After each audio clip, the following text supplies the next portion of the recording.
Eala didn't just play a tennis match at the Miami Open. She ignited a chain reaction, and in a single day, she exposed something the tournament had been hiding for years. The Miami Open is worth hundreds of millions of dollars. It markets itself as the fifth Grand Slam, selling glamour, prestige, and the promise of world-class tennis. But on a sunlit afternoon in March 2026, a 20-year-old from the Philippines stepped onto that stadium court, spoke out, and cracked the entire system wide open. This isn't just a tennis story. It's about power, rules, double standards, and what happens when a young athlete refuses to stay silent, even when the entire establishment expects her to serve and move on. And the question tennis still hasn't been able to answer is this: if a player can break the rules on 85% of points and face no consequences, what exactly is the Miami Open really selling? Stay until the end, because the final chapter of this story will change how you watch tennis forever. To understand what happened in March 2026, you have to go back exactly 1 year to March 2025, when a 20-year-old Filipino player named Eala walked into Hard Rock Stadium as a wildcard ranked 140th in the world. Nobody knew her name, and nobody had given her a seat at the table. On the third day of the 2025 Miami Open, Eala was playing on court 4 inches front of just 20 to 30 spectators. Not a typo, just a small handful of people, the kind of crowd you'd expect at a quiet neighborhood court on a slow afternoon. But something extraordinary was about to unfold. Eala went on a remarkable run that stunned the tennis world, defeating Jelena Ostapenko, Madison Keys, and Iga Swiatek on her way to the semifinals, where she eventually fell to Jessica Pegula. Let that sink in. A player ranked 140th in the world, entering as a wild card with almost no hype, took down Grand Slam champions, defeated a top 5 player, and overcame arguably the most dominant force in women's tennis at that time. Eala became only the second wildcard to record 3 consecutive wins over Grand Slam champions in a single WTA event, and the first Filipino in history to reach the semifinals of a WTA 1000 tournament. She later called it the highlight of her career, saying it was the moment that put her on the map when everything finally clicked, and looking back, it still feels unreal. What followed was a cultural wave across the Philippines. Her success reignited interest in tennis nationwide and among the Filipino diaspora, with fans following her matches despite time zone challenges. A country that had poured its sporting passion into boxing and Manny Pacquiao suddenly had a new hero, a fearless young woman with a tennis racket who could stare down the world's best and declare she belonged. The Miami Open had unintentionally given itself one of the greatest gifts in its history, a real, emotional, unscripted story that money cannot manufacture. Eala's run drove massive social media engagement, global media coverage, and a surge of new fans who had never watched a WTA match before. The tournament became a viral moment and a cultural landmark, but here's the twist almost no one talks about. The same system that allowed Eala to become Miami's breakout story was the same system that would come back to haunt the tournament just 12 months later, because the Miami Open had a hidden flaw, and in 2026, Eala was about to walk straight into it. By March 2026, Eala was no longer a wildcard story.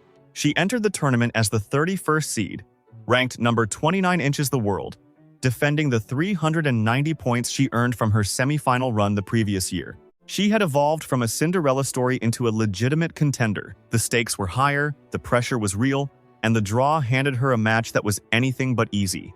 Laura Siegemund, 38 years old, experienced in every sense, and known for one particular trait. Siegemund plays with extreme deliberation between points.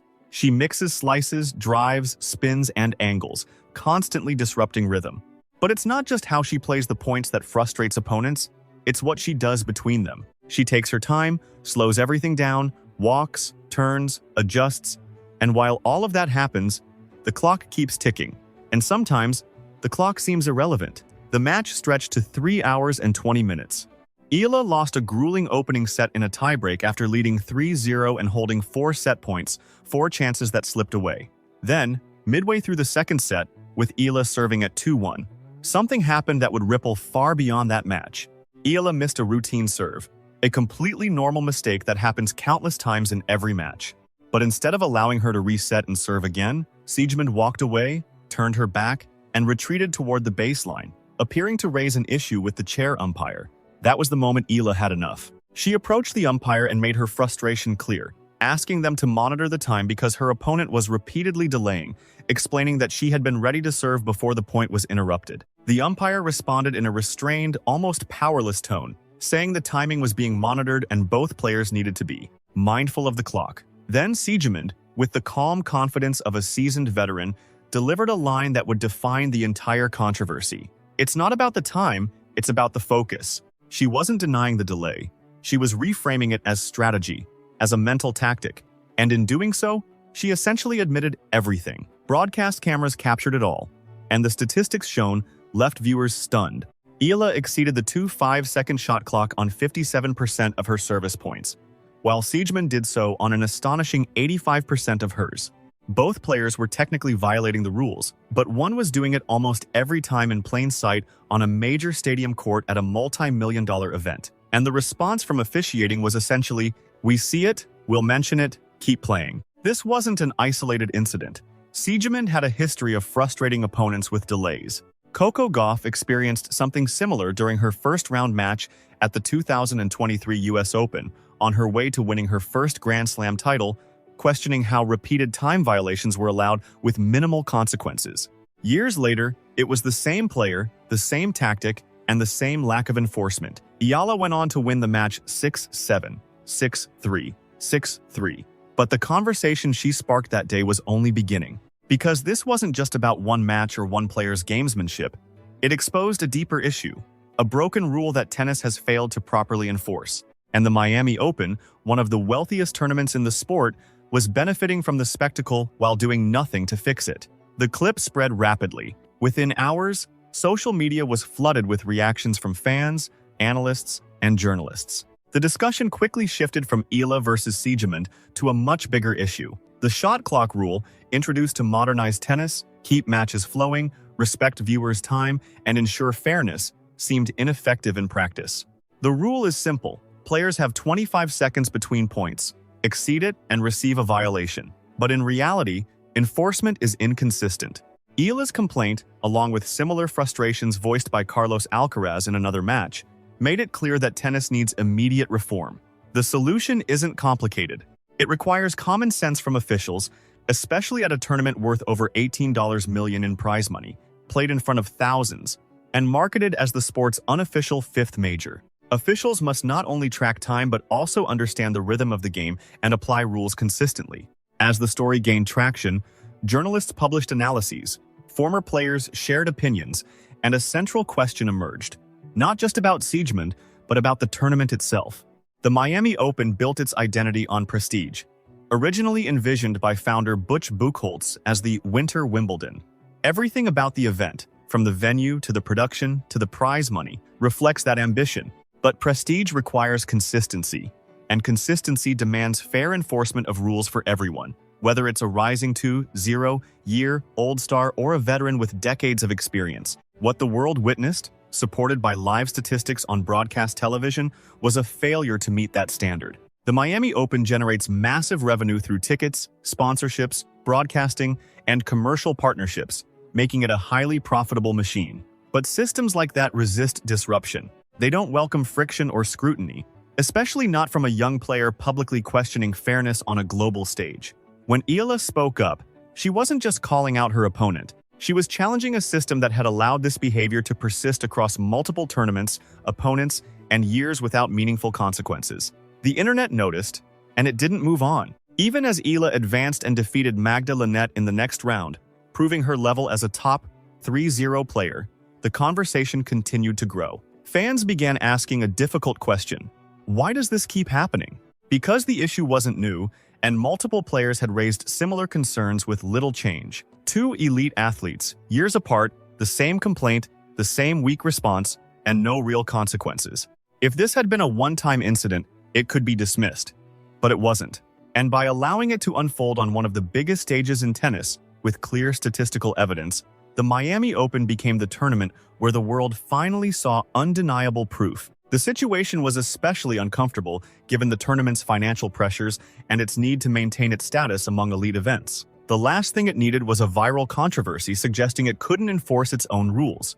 Then came Eala's fourth-round match against Karolina Muchova, where the story took a harsh turn, not through controversy, but through performance. Muchova dominated, winning decisively in just over an hour with clinical precision. It was a tough, one-sided loss that exposed areas Eala still needed to improve, particularly her serve.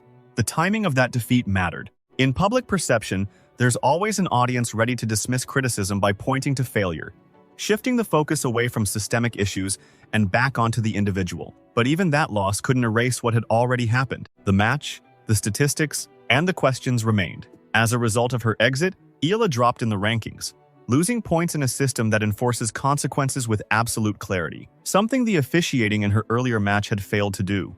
The contrast was striking, but this is where the story takes a powerful turn. Eala didn't retreat, complain, or disappear. Instead, she responded with remarkable maturity. After her loss, she spoke calmly, explaining that a great win doesn't make her unbeatable, and a bad loss doesn't define her as a poor player. She emphasized the importance of staying objective and processing both success and failure with balance. That perspective reflected resilience far beyond her years. And when she addressed fans on social media, instead of fueling the controversy, she expressed gratitude for the tournament, calling it special, and highlighting her achievement of completing the Sunshine Double, competing in both Indian Wells and Miami in the same season.